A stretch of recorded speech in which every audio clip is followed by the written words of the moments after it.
Chapter 15. A Disobedient Brother. Dan was his own man again in the morning, though rather pale and weak. He wanted to get up, but Cecily ordered him to stay in bed. Fortunately, Felicity forgot to repeat the command, so Dan did stay in bed. Cecily carried his meals to him and read a Henty book to him all her spare time. The Story Girl went up and told him wondrous tales, and Sarah Ray brought him a pudding she had made herself. Sarah's intentions were good, but the pudding, well, Dan fed most of it to Patty, who had curled himself up at the foot of the bed, giving the world assurance of a cat by his mellifluous purring. "Ain't he just a great old fellow?" said Dan. "He knows I'm kind of sick, just as well as a human. He never pays no attention to me when I'm well." Felix and Peter and I were required to help Uncle Roger in some carpentering work that day, and Felicity indulged in one of the house-cleaning orgies so dear to her soul, so that it was evening before we were all free to meet in the orchard and loll on the grasses of Uncle Stephen's Walk. In August it was a place of shady sweetness, fragrant with the odor of ripening apples, full of dear, delicate shadows. Through its openings we looked afar to the blue rims of the hills and over green, old, tranquil fields, lying the sunset glow. Overhead the lacing leaves made a green, murmurous roof. There was no such thing as hurry in the world, while we lingered there and talked of cabbages and kings. A tale of the Story Girls, wherein princes were thicker than blackberries and queens as common as buttercups, led to our discussion of kings. We wondered what it would be like to be a king. Peter thought it would be fine, only kind of inconvenient, wearing a crown all the time. "Oh, but they don't," said the Story Girl. "Maybe they used to once, but now they wear hats. The crowns are just for special occasions. They look very much like other people, if you can go by their photographs." "I don't believe it would be much fun as a steady thing," said Cecily. "I'd like to see a queen, though. That is one thing I have against the island. You never have a chance to see things like that here." "The Prince of Wales was in Charlottetown once," said Peter. "My Aunt Jane saw him quite close by." "That was before we were born, and such a thing won't happen again until after we're dead," said Cecily with very unusual pessimism. "I think queens and kings were thicker long ago," said the Story Girl. "They do seem dreadfully scarce now. There isn't one in this country anywhere. Perhaps I'll get a glimpse of some when I go to Europe." Well, the Story Girl was destined to stand before kings herself, and she was to be one whom they delighted to honor. But we did not know that, as we sat in the old orchard. We thought it quite sufficiently marvelous that she should expect to have the chance of just seeing them. "Can a queen do exactly as she pleases?" Sarah Ray wanted to know. "Not nowadays," explained the Story Girl. "Then I don't see any use in being one," Sarah decided. "A king can't do as he pleases now either," said Felix. "If he tries to, and if it isn't what pleases other people, the Parliament or something squelches him." "Isn't squelch a lovely word?" said the Story Girl irrelevantly. "It's so expressive. Squelch." Certainly it was a lovely word, as the Story Girl said it. Even a king would not have minded being squelched, if it were done to music like that. "Uncle Roger says that Martin Forbes' wife has squelched him," said Felicity. "He says Martin can't call his soul his own since he was married." "I'm glad of it," said Cecily vindictively. We all stared. This was so very unlike Cecily. "Martin Forbes is the brother of a horrid man in Summerside who called me Johnny, that's why," she explained. "He was visiting here with his wife 2 years ago, and he called me Johnny every time he spoke to me. Just you fancy. I'll never forgive him." "That isn't a Christian spirit," said Felicity rebukingly. "I don't care. Would you forgive James Forbes if he had called you Johnny?" demanded Cecily. "I know a story about Martin Forbes' grandfather," said the Story Girl. "Long ago they didn't have any choir in the Carlisle church, just a precentor, you know. But at last they got a choir, and Andrew McPherson was to sing bass in it. Old Mr. Forbes hadn't gone to church for years because he was so rheumatic, But he went the first Sunday the choir sang because he had never heard anyone sing bass and wanted to hear what it was like. Grandfather King asked him what he thought of the choir. Mr. Forbes said it was very good, but as for Andrew's bass, there was nae bass about it. It was just a burr the whole time. If you could have heard the Story Girl's burr, not old Mr. Forbes himself could have invested it with more of Doric scorn.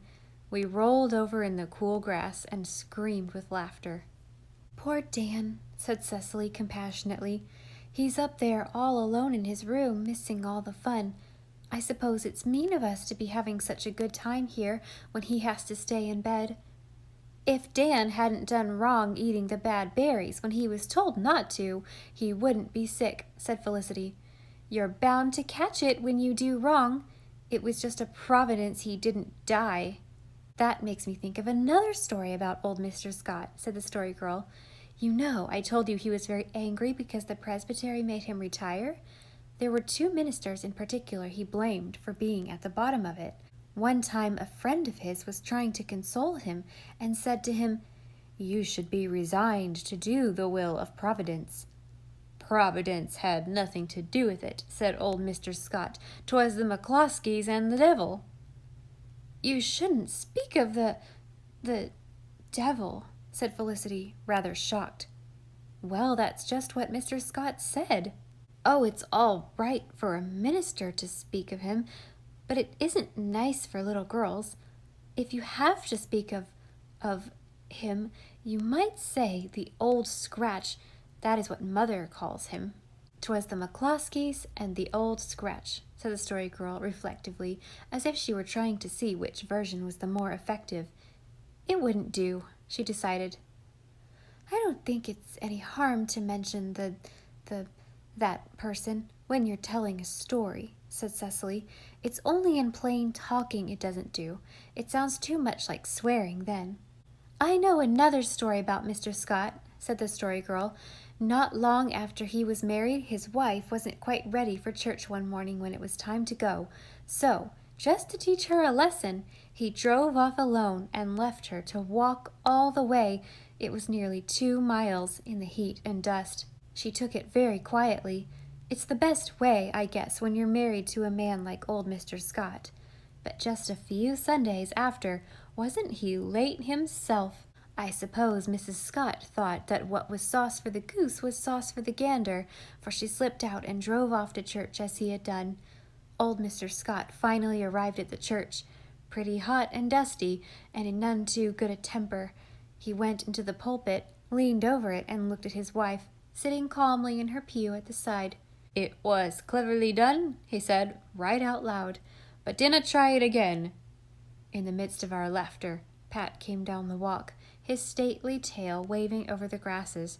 He proved to be the precursor of Dan, clothed and in his right mind. "Do you think you should have got up, Dan?" said Cecily anxiously. "I had to," said Dan. "The window was open, and it was more'n I could stand to hear you fellows laughing down here and me missing it all. Besides, I'm all right again. I feel fine." "I guess this will be a lesson to you, Dan King," said Felicity in her most maddening tone. "I guess you won't forget it in a hurry. You won't go eating the bad berries another time when you're told not to." Dan had picked out a soft spot in the grass for himself and was in the act of sitting down when Felicity's tactful speech arrested him midway. He straightened up and turned a wrathful face on his provoking sister. Then, red with indignation, but without a word, he stalked up the walk. "Now he's gone off mad," said Cecily reproachfully. "Oh, Felicity, why couldn't you have held your tongue?" "Why, what did I say to make him mad?" asked Felicity in honest perplexity. "I think it's awful for brothers and sisters to be always quarreling," sighed Cecily. "The Cowans fight all the time, and you and Dan will soon be as bad." "Oh, talk sense," said Felicity. "Dan's got so touchy it isn't safe to speak to him. I should think he'd be sorry for all the trouble he made last night. But you just back him up in everything, Cecily." "I don't." "You do, and you've no business to, especially when Mother's away. She left me in charge." "You didn't take much charge last night when Dan got sick," said Felix maliciously. Felicity had told him at tea that night he was getting fatter than ever. This was his tit for tat. "You were pretty glad to leave it all to Cecily then." "Who's talking to you?" said Felicity. "Now look here," said the Story Girl. "The first thing we know, we'll all be quarreling, and then some of us will sulk all day tomorrow. It's dreadful to spoil a whole day. Just let's all sit still and count 100 before we say another word." We sat still and counted the 100. When Cecily finished, she got up and went in search of Dan, resolved to soothe his wounded feelings. Felicity called after her to tell Dan there was a jam turnover she had put away in the pantry, specially for him. Felix held out to Felicity a remarkably fine apple, which he had been saving for his own consumption, and the Story Girl began a tale of an enchanted maiden in a castle by the sea. But we never heard the end of it, for just as the evening star was looking whitely through the rosy window of the west, Cecily came flying through the orchard, wringing her hands. "Oh, come quick," she gasped. "Dan's eating the bad berries again. He's ate a whole bunch of them. He says he'll show Felicity. I can't stop him. Come you and try." We rose in a body and rushed towards the house. In the yard we encountered Dan, emerging from the fir-wood and champing the fatal berries with unrepentant relish. "Dan King, do you want to commit suicide?" demanded the Story Girl. "Look here, Dan," I expostulated. "You shouldn't do this. Think how sick you were last night and all the trouble you made for everybody. Don't eat any more, there's a good chap." "All right," said Dan. "I've ate all I want. They taste fine. I don't believe it was them that made me sick." But now that his anger was over, he looked a little frightened. Felicity was not there. We found her in the kitchen, lighting up the fire. "Bev, fill the kettle with water and put it on to heat," she said in a resigned tone.